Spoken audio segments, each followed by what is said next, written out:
Before we get started on whatever we're doing, I'd like to remind you that please hit the like button and the subscription button. It doesn't cost you anything. It only takes a minute. We're Alligator here. Got my friend Joe Love. I'll tell you about him in a minute. Right now we're going to start off with this little thing here. What was his name? Stephen Foster, 1843. He wrote a lot of songs. Oh my darling, oh my darling, oh my darling Clementine. Yep.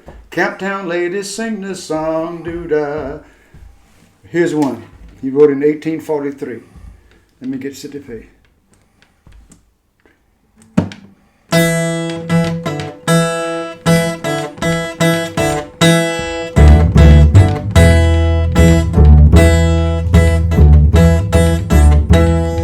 Well, I come from Louisiana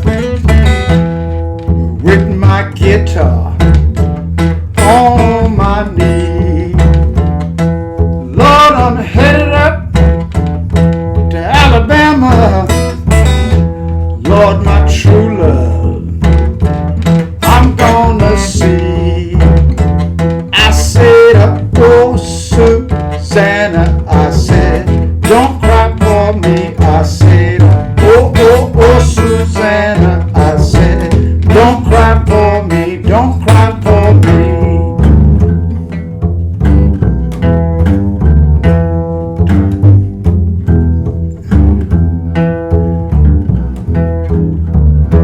Now, I strongly suspect that Stephen Foster, keep playing.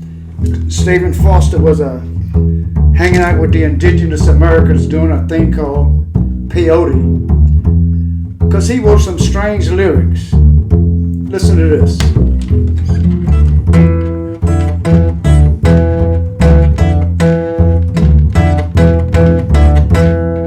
Well, it rained all night on the day I left. Lord, the weather sure was dry. Lord, the sun was so hot, I nearly froze to death. Oh, Susanna, don't you cry. I said, oh, Susanna, I said, don't cry for me. I said, oh, Susanna, I said, don't cry for me, don't cry for me.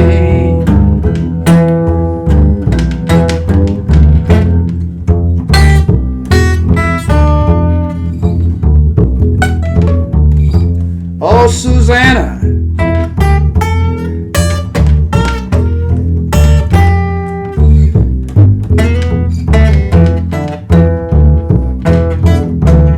Here we go. Just a little short thing there. I just want to get it through. Like I say, you hear that lyric? It rained all night on the day I left. The weather sure was dry. What? The sun was so hot I nearly froze to death. What the hell was he smoking? Anyway, this is Alligator in Alignment. I'm out here in Oregon.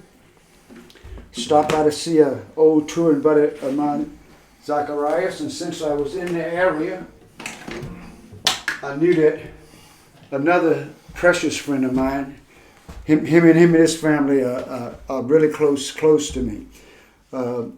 Joe was my Sacramento bass player for at least 20 years or longer. Long time. For a long time, whenever I played in Sacramento and other areas. We played all over, but and he's moved up here to Oregon, and I was on my way back. I had to stop by and see Zacharias. I could only spend a couple hours with him, then I had to leave. And I said, I'm not going to be this close to this family that are close to me. I'm not going to be this close and not go. So here I am. And we're glad you did. Joe, tell us something about your beginnings. My beginnings, well, what all started for me was my parents were like folkies, like seriously into the whole folk music revival in the late 50s, early 60s. And we moved to Sacramento in 58, and they became part of the Folk Society of Sacramento. And my dad became like, he was the treasurer and stuff. And so they would put on concerts. And one of the big contests they put on was they brought Pete Seeger in. And Pete Seeger was my hero from the time I was 5 years old. Yeah, yes. And so we picked him up at the airport. He came, had dinner at my house. So after that, man, it was like I was sold. Yeah, it ruined any chance for a normal life for me, man. So folk music was it, and I just wanted to play something.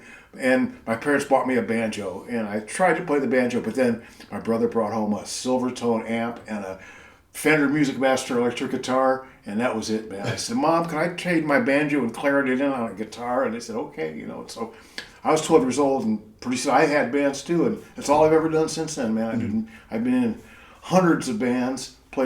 I played about 10,000 gigs, man, over the years. Oh, it's all I've ever done for a living, and I'm totally blessed. Yes. That's one of the things that I say. They took a poll. Well, it's been some years back. They surveyed like 100,000 people, and the end of that thing was 90% of all of the people who they took the survey admitted that they worked jobs and went to work every day, 8 hours a day, year after year. They worked jobs that they absolutely hated. Yeah.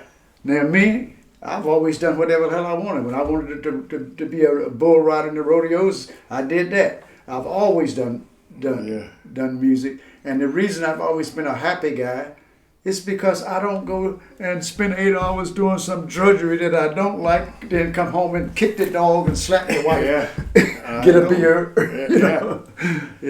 So yes.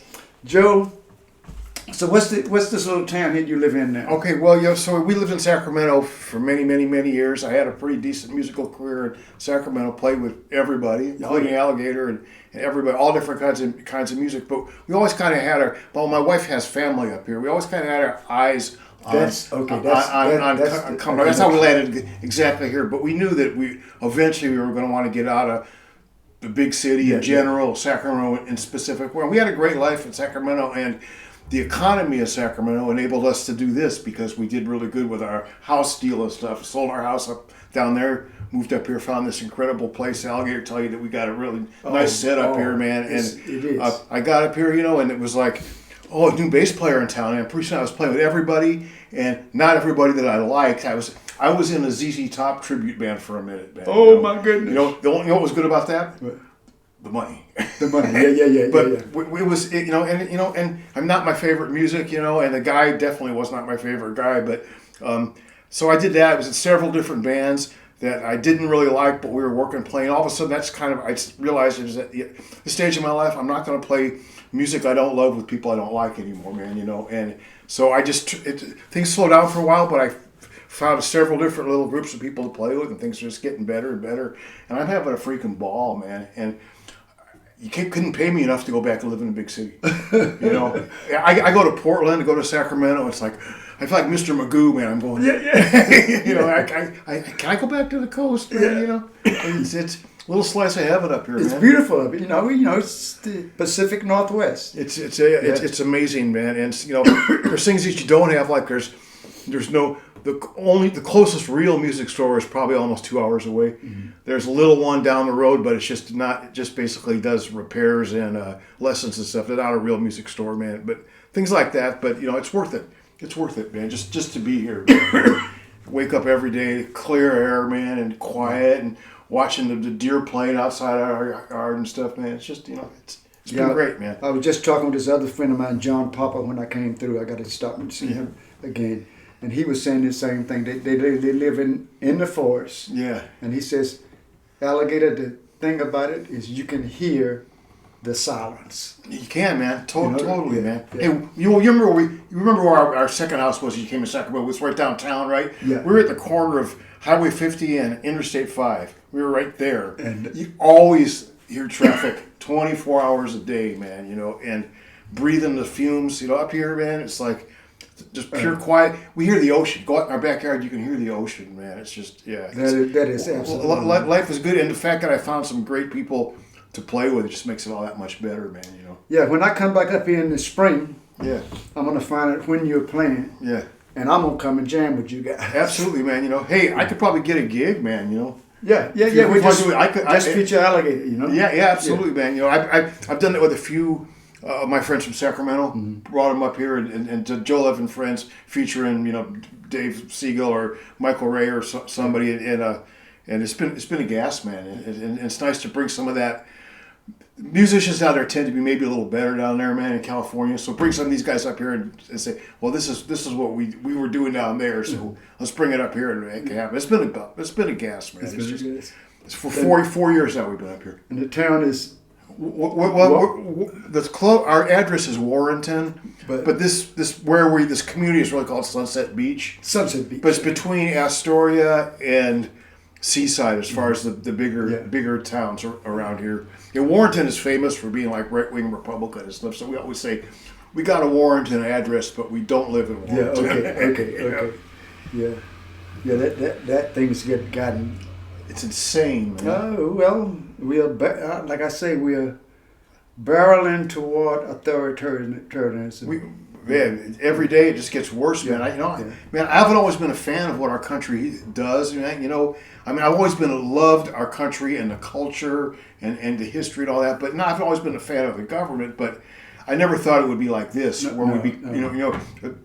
in the street, man, against citizens, man. It's like that's just wrong, man. It's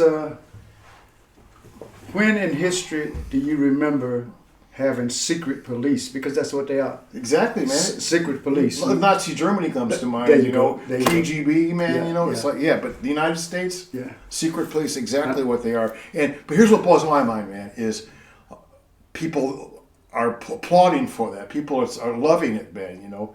And that's what blows my mind. I always said that about Hitler, man. I can understand somebody being that bent, but the fact is that having all those millions of people that would follow him, that's what blows my mind. Oh, yes. Same thing here, man. And he was saying crazy stuff just like the guy that we have. He was saying crazy stuff too. He was saying, the Jews are stealing German babies and having rituals and drinking their blood. Yeah. Well, that's just like saying the Haitians are eating the dogs and the cats. I know. It's no different, man.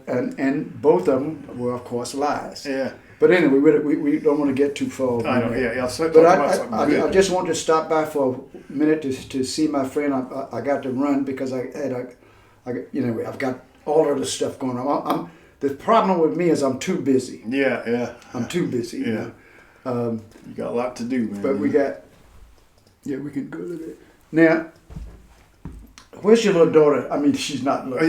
She's not little. She lives in West Sacramento. She works for the state. She's like a manager for the state. She has bought a place, man, over by the ball field in West Sacramento. Oh, she's doing good, man. She tried to be a teacher, and she loved being a teacher. She loved the kids. She loved teaching, but all the BS the teachers have to put up with just turned her off. Especially these days. Yeah. The administration just grinds them down, man. Yeah. They expect inhuman things out of them. So she walked away from that, and I admire her for that, and she got a state job, and she's working hard at it. It's hard, but she's working hard at it. She makes money, and she's got a great life. That's good, because when I saw her last, she was, of course, a little girl. I know. That was my little darling. I will tell her that Uncle Alligator said hi. Yeah.